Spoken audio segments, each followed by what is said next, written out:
앞서 우리 로봇 분야의 두 분 대가를 모시고 그동안에 아마 거의 정년 퇴임 직전까지 값진 연구 개발을 하고 그 결과물을 가지고 지금 사업까지 하고 계신 분들이라 존경스럽습니다.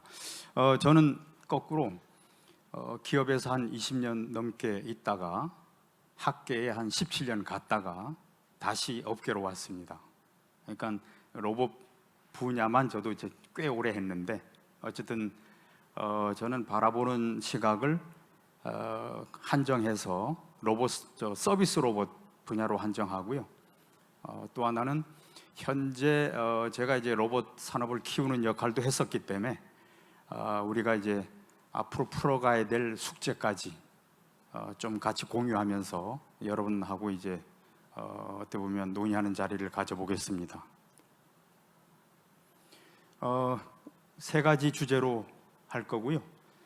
이미 우리 삶에 보편화된 서비스 로봇 살짝 예를 보여드리고, 그 다음에 우리가 서비스 로봇을 가지고 사업을 하려면 결국은 우리가 이제 사용자한테 가치를 제공하거나 경험을 확장하거나 또 가치를 창출할 수 있어야 이게 사업이 되는 거거든요. 예, 그런 측면에서 이제 마지막으로는 우리가 로봇 활용을 활성화시키려면 우리 민관에서 뭘 어떻게 해야 되는지 공유하면서 마치도록 하겠습니다. 앞서 여기 보시면 공교롭게도 제가 오늘 앞서 두 연자분이 회사에서 하고 있는 서빙 로봇 모델을 하나씩 했습니다. 왜냐하면 로봇들이 많이 나와 있는데 보편화된 성공 사례로 보시면 저희들이 삶의 방식이 많이 변화되고 있잖아요. 어떤 코로나 상황을 겪으면서 비대면이라든가 배송, 배달 이런 문화들이 많이 확산되고 있고, 그럼 서빙 로봇이 왜 활성화되고 있냐? 현재까지는 이게 업주라든가, 그러니까 우리가 말하면 식당의 대표분이죠. 또는 거기서 일하시는 분이라든가, 또 우리는 어떻게 보면 고객 입장에서 보면 다 현재까지 만족스러운 거예요.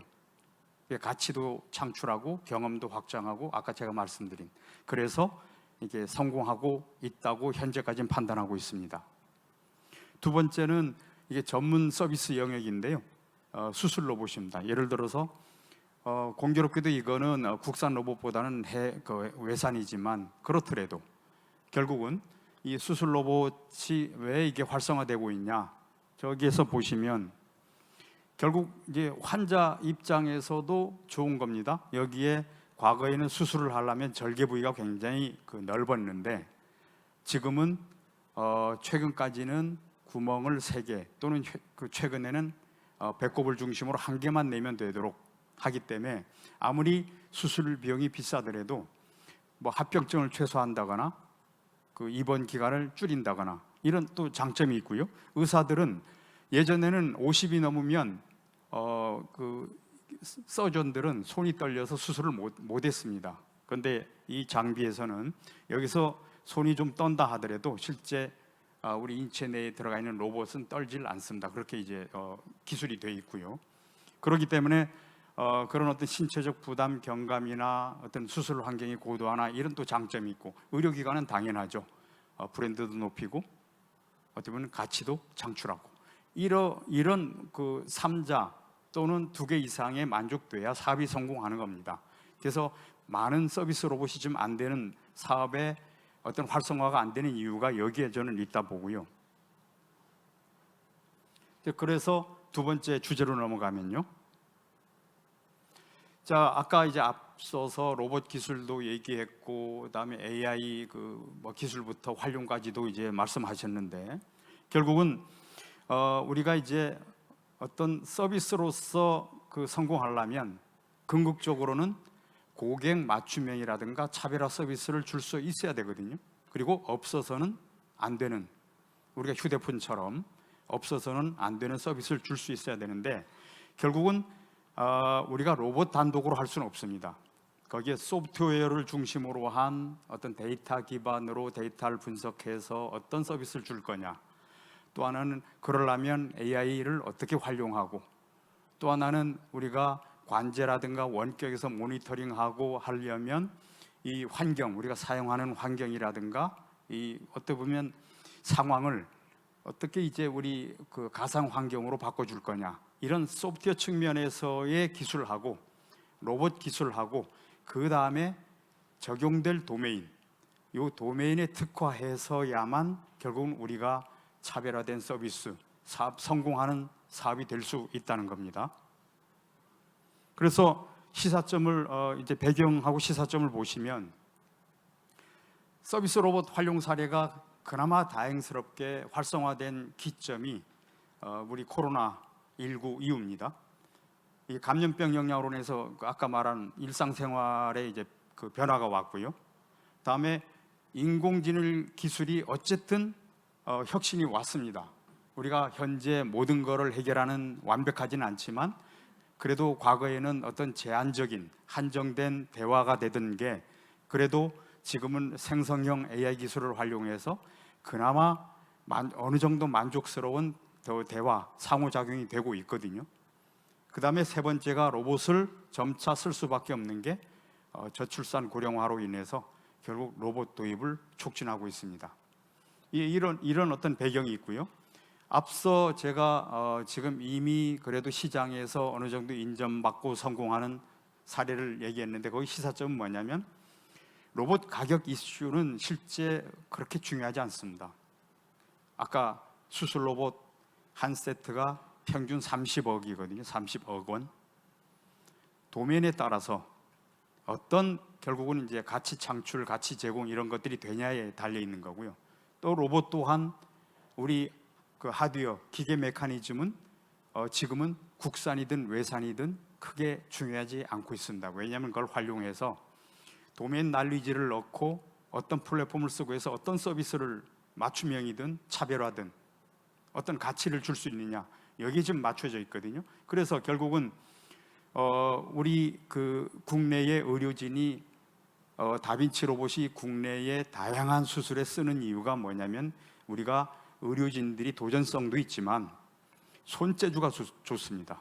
그리고 그 도메인 상황에서 손재주도 좋고 기술도 좋고, 그래서 이런 어떤 도메인 지식, 다음에 역량, 다음에 우리가 이제 소프트웨어적으로 보면 솔루션 플랫폼을 기반으로 해서 어떻게 서비스를 창출할 거냐, 이게 앞으로 저희들은 우리나라의 경쟁 요소라고 보기도 하거든요. 그런데 우리나라의 서비스 로봇은 그러면 시장에서 그리고 고객에서 지금 현재 어떤 수준 존재인가? 이거는 앞서 말씀드렸기 때문에 패러다임 변화로 인해서 일하는 방식, 삶의 그 방식의 변화로 인해서 결국 기점이 우리 코로나19 이후로 서비스 로봇에 대한 여러 가지 어떤 여건이 조성됐다. 그리고 지난해에 가트너 그 그래프를 보시면 결국 인공지능도 아까 이제 얘기했잖아요. 지금 우리가 일상생활에서 서비스를 제공할 수준으로는 인공지능, 우리가 뭐 대화 기능을 떠나서 대화 기능 외에도 충분히 쓸만하다. 우리가 지금 기술이 없어서 로봇 사업을 못하는 게 아니거든요. 결국 도메인에 따라서 어느 정도의 기술 수준을 활용하냐에 따라 그 사업이 되는 거기 때문에 여기 보시면 스마트 로봇은요 지금 앞으로도 5년, 10년 이후에 활성화된다 돼 있어요. 물론 이 스마트의 기준이 진짜 우리가 사람 수준의 스마트한 건지 어느 수준까지 하는 건지는 그 정의가 안 돼 있어요. 애매하게 돼 있지만, 그리고 또 생성형 AI도 그래도 보편적으로 많은 확산이 되려면 5년, 10년이 돼 있다 하지만 이건 어디까지나 지금 기술적으로 보면 상당히 각광받고 있는 지난해까지, 뒤에는 금년 것도 나옵니다만, 하지만 이런 부분들이 결국은 로봇 기술하고 인공지능 기술이 결합돼서 적정한 수준에서 도메인에 따라서는 사업이 되고 있다. 그리고 아까 저출산 고령화 얘기했지만 우리가 로봇을 쓸 수밖에 없는, 자, 한국의 기대 수명은 OECD 기준으로 83세, 거의 84세고요. 건강 수명은 73세. 이 얘기는 뭐냐면 73세를 넘으면 평균적으로 어떤 질환, 병을 안고 살아가야 된다는 얘기입니다. 근데 지금 우리가 100세 세대를 얘기하잖아요. 그럼 거의 20년, 25년 이상을 뭔가를 질환을 안고 살아야 되는데, 그러면 두 가지잖아요. 질환을 안고 있을 때 로봇이 도와주는, 방법이 하나 있고, 또 하나는 로봇을 활용해서 우리가 질환을 예방해 주는 차원이 있고, 그러니까 이거는 관점에 따라 사업은 다양하다는 얘기입니다. 이 초고령 사회, 지금 우리는 현실이죠. 지금 내년이면 벌써 우리가 65세 이상이 1,000만이 넘어가고요. 뭐 급격히 증가하죠. 근데 이 인구가 증가하는 게 중요한 게 아니라 더 심각한 거는, 여기 보면 65세 이상이 혼자 사시는 분이 현재도 200만이에요. 근데 이게 기하급수적으로 거의 증가하잖아요. 근데 혼자 사는 경우의 문제가 뭐냐면 치매, 우울증, 결국 질환에 노출될 가능성이 굉장히 높다는 거죠. 여기 보면 그래서 추정 치매 환자가 현재도 거의 65세 이상 인구의 10%예요. 이것도 계속 증가합니다.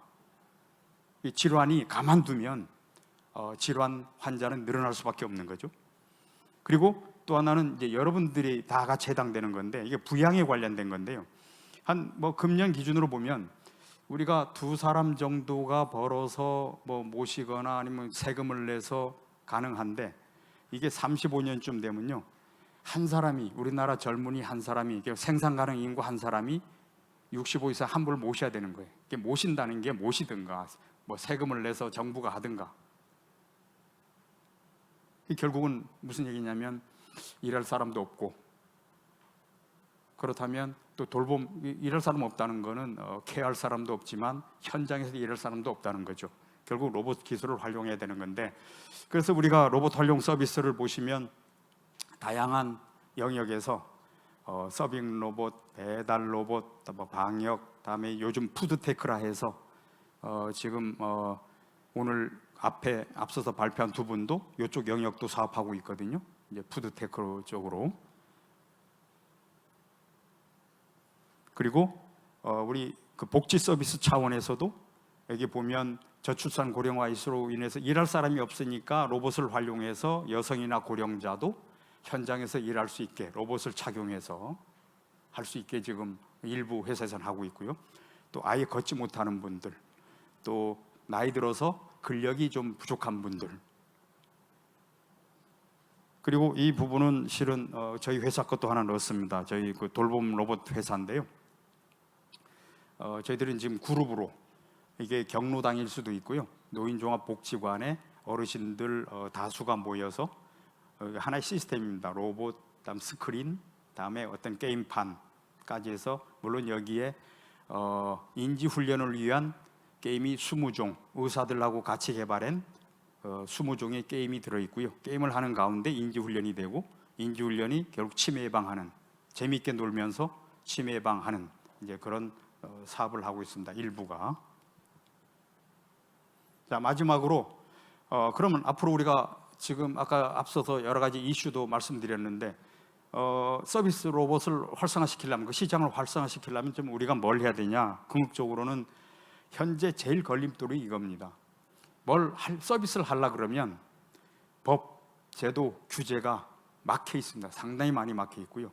지금 어떻게 보면 하나둘 풀어가고 있지만 가물에 콩 나듯이 이게 풀리려면 사전에 준비를 안 하면 우리가 국내 시장은 물론 해외 시장도 치고 나갈 수가 없습니다. 그래서 우리가 게임 체인저가 되려면 어떻게 해야 되느냐? 지금 우리가 기술적으로도 또는 이 기술을 제품에 탑재하면서도 풀어야 될 시사점은 아까 이제 온디바이스 얘기를 했는데, 온디바이스 AI랑 비슷한 개념인데, 결국은 이 부분이 결국은 혁신 앞으로 가야 되는 방향 중에 하나고요. 다음에 저희들이 로봇 자체만 가지고는 가격을 맞출 수가 없습니다. 지금은 중국이 거의 기술 수준이 비슷하고요. 가격은 말할 것도 없고, 그렇기 때문에 앞으로 이제 우리가 가야 되는 거는 로봇 플러스 도메인에, 특정 도메인에 어떻게 우리 서비스를 해서 사업을 할 거냐. 그 사업을 하려면 결국은 이제 우리가 데이터를 가공하든 플랫폼을 활용해서 플랫폼 사업을 하든, 또는 플랫폼을 활용해서 데이터 가공해서 차별화 서비스를 제공하든 이런 방향으로 또 하나의 사업을 추진해야 되고요. 그러기 위해서 결국 아무리 이 부분들이 우리가 준비를 해도 안 되는 게 이 부분입니다. 법적, 사회적, 윤리적으로 지금 개선이 시급한데, 자, 일반 가정이나 개인이나 이 보급되면서 제일 이슈가 되는 게 사생활 침해입니다. 우리가 막 로봇에 모든 게 카메라가 달려 있다 보니까요.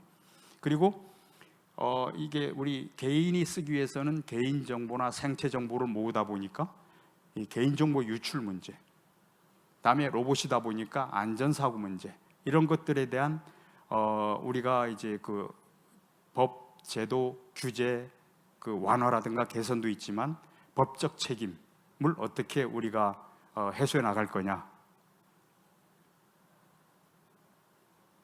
그래서 요거는 뭐 그냥 추세를 말씀드린 거예요. 금년 결국 금년에 가트너 그래프에 보면 이제 그 온 디바이스 AI, 그 AI가 이미 여기 나타났죠. 그 전에는 없었는데 금년 처음으로 이제 나타났습니다. 물론 이게 앞으로 로봇에 탑재해서 하려면 저도 사용해 보려고 했는데 우리가 개발하는 데는 한계가 있으니까 아직도 그 상당히 고가더라고요. 그래서 아직은 탑재할 수 있는 수준이 아니라서 못 하고 있고요. 이게 서비스 로봇 관련된 건데요.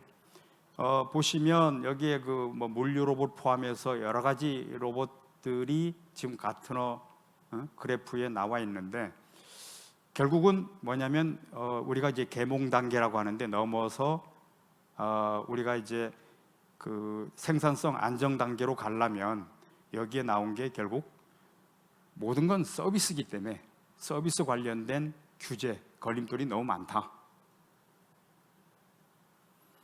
그런 와중에 정부에서 노력은 계속 하고 있거든요. 2020년에 결국 규제 혁신 로드맵을 국무총리 산하 그 범부처가 해서 했어요. 그 중에 한 예를 보면 요 배달 로봇 지금은 그래도 좀 풀렸는데 이게 인도나 보도를 못 다니거든요. 이게 어떻게 보면 경찰청의 그런 어떤 규제 때문에. 그리고 또 하나는 여기 우한 형제도 있고 LG 뭐 전자도 하지만 엘리베이터 탑승하는 게 안 됐었어요. 요걸 거치면서 이제 되는데 왜 안 되냐면 엘리베이터를 작동시키는 건 손으로 누르거나 아니면 우리 마그네틱 카드로 하거나 방법밖에 없는데 대부분은 어떤 식으로 팔이 달려야 되거든요. 그러면 로봇 가격 자체가 단순하게는 엄청 올라가 버리거든요. 예, 그런 것도 있고, 그래서 지금은 통신 방식으로 하고요. 이런 것들이 여기 보면 규제 샌드박스라는 산업부 산하의 기관에서, 그다음에 규제 특구, 이건 지역을 풀어주는 거고요. 이건 특정 로봇 서비스를 풀어주는 건데 해서 해왔는데 몇 개 안 되죠. 이 정도 가지고는 안 되고 시간도 많이 걸렸고요. 다 해결되지도 않았습니다. 그런 와중에 작년에 그 첨단 로봇 규제 혁신을 위한 4대 핵심 분야를 정해서 또 이게 51개를 길게는 5년, 짧게는 2, 3년에 이제 해소하겠다 했는데 아직도 다 100%는 안 돼 있고요. 이렇게 해서 하다 보니 결국 우리가 사업을 하려는 서비스 영역을 이 법제도 규제가 못 쫓아오고 있어요. 그래서 제가 제언하는 거는 이런 것들이 결국은 해서 몇 개 하겠다도 중요하지만 속도감 있게 따라와야 된다. 이게 뭐랑 비슷하냐면요, 우리가 이제 표준화랑 비슷합니다. 표준화도 시장에 나오기 전 선제적으로 해야 되는데 이 규제가 로봇은 이미 나와 있고 서비스는 하려고 하는데 규제는 안 풀려 있고, 그래서 이게 10년 이상의 장기 계획을 좀 만들어야 된다, 이런 측면 하나하고, 또 하나는 지금은 일개 기업별로 하고 있는데 일례로 그 엘리베이터를 탑승해서 배송하는 로봇 기업들 같이 하지 않고 다 따로따로 했습니다. 그래서 앵커 기업을 하나 정해놓고 TF 형식으로 해야지. 거기에는 어떻게 보면 법제도 전문가도 들어가야 되고, 그다음에 국제표준, 국가표준 전문가도 들어가야 되고, 그래서 이 국가표준을 미리 선제적으로 하기 위해서는 결국 산업부 산하에 국가기술표준이 됐건 로봇산업진흥원이 됐건 선제적으로 움직여줘야만 앞서 우리 두 분도 이제 사업하고 있지만 우리가 지금 기술의 문제가 아니고요. 이게 돼야만 국내 서비스 로봇 활성화만이 아니라 글로벌 시장에서 게임 체인저가 될 수 있다고 저는 생각을 합니다. 제 발표는 이거로 마치겠습니다. 감사합니다.